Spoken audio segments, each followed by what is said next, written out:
Pathanamthitta മല്ലശ്ശേരിയിൽ SBI ബാങ്കിൽ തീപിടുത്തമുണ്ടായി. തീ ഭാഗികമായി അണച്ചുവെന്നാണ് വിവരം. ഷിജോ കുര്യൻ പത്തനംതിട്ടയിൽ നിന്ന് ചേരുന്നു. ഷിജോ, വിവരങ്ങൾ.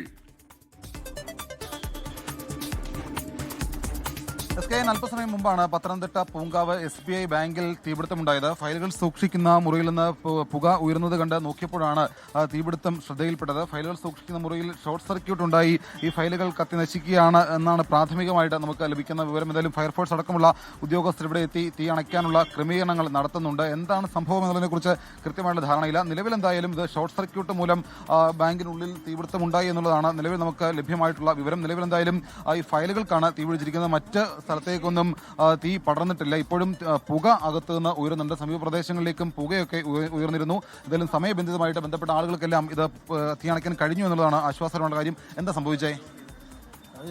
ഇവിടെ ചെറിയൊരു തീ കാണുന്നു, അലാറം അടിക്കുന്നു പറഞ്ഞിട്ട് ഞാൻ വിളിച്ച്. ഇവിടെ എന്തെങ്കിലും മെയിൻ്റെനൻസ് ഒക്കെ ഉണ്ടെങ്കിൽ ഞാനാണ് ചെയ്യുന്നത്. അപ്പോൾ വന്നു കഴിഞ്ഞപ്പോഴത്തേക്ക് അകത്തോട്ട് കയറാൻ പറ്റില്ല, പുകയുണ്ട് നന്നായിട്ട്. പിന്നെ അകത്ത് കയറിയപ്പോൾ ഫയലിരിക്കുന്ന റൂമിൽ ചെറിയൊരു തീ കത്തുന്നു.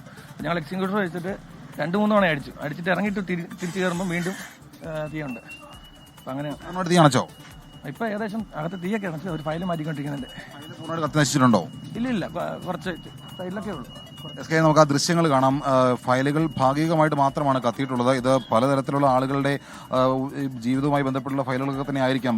SBI ബാങ്ക് എന്നൊക്കെ പറയുമ്പോൾ സ്വാഭാവികമായിട്ടും സാധാരണക്കാർ അവരുടെ മറ്റ് വസ്തുവും കാര്യങ്ങളും ഒക്കെ ഈട് വെച്ച് ഒക്കെ ലോണൊക്കെ എടുക്കുന്നതാണ്. ഒരുപക്ഷെ അവരുമായി ബന്ധപ്പെട്ടുള്ള ചില വിവരങ്ങളൊക്കെ അടങ്ങിയ ഫയലുകളായിരിക്കാം. അതൊക്കെ ഭാഗികമായിട്ട് കത്തിയിട്ടുണ്ട്. ഒരുപക്ഷെ ഇത് പൂർണ്ണമായിട്ട് കത്തിയിരുന്നുവെങ്കിൽ ഒരു വലിയ തരത്തിലുള്ള ഒരു നഷ്ടം സംഭവിച്ചേക്കാമായിരുന്നു. നിലവിൽ എന്തായാലും ഈ ഫയലുകൾ ഭാഗികമായിട്ട് മാത്രമാണ് കത്തിയിട്ടുള്ളത്. അതിൽ നിന്ന് മറ്റ് ബാക്കിയുള്ള ഭാഗങ്ങൾ ശേഖരിക്കുകയാണ് ഉദ്യോഗസ്ഥർ ചെയ്യുന്നത്.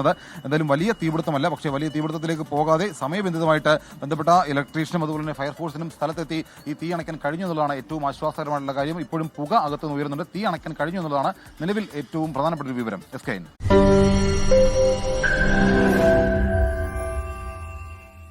ലോകത്തെവിടെയായാലും ഏത് സമയത്തും 24 വാർത്തകളും ഓഗ്മെന്റഡ് റിയാലിറ്റി പാക്കേജുകളും എക്സ്പ്ലെയിനറുകളും വിശദമായി കാണാൻ ഞങ്ങളുടെ YouTube ചാനൽ നിങ്ങൾക്ക് സബ്സ്ക്രൈബ് ചെയ്യാം.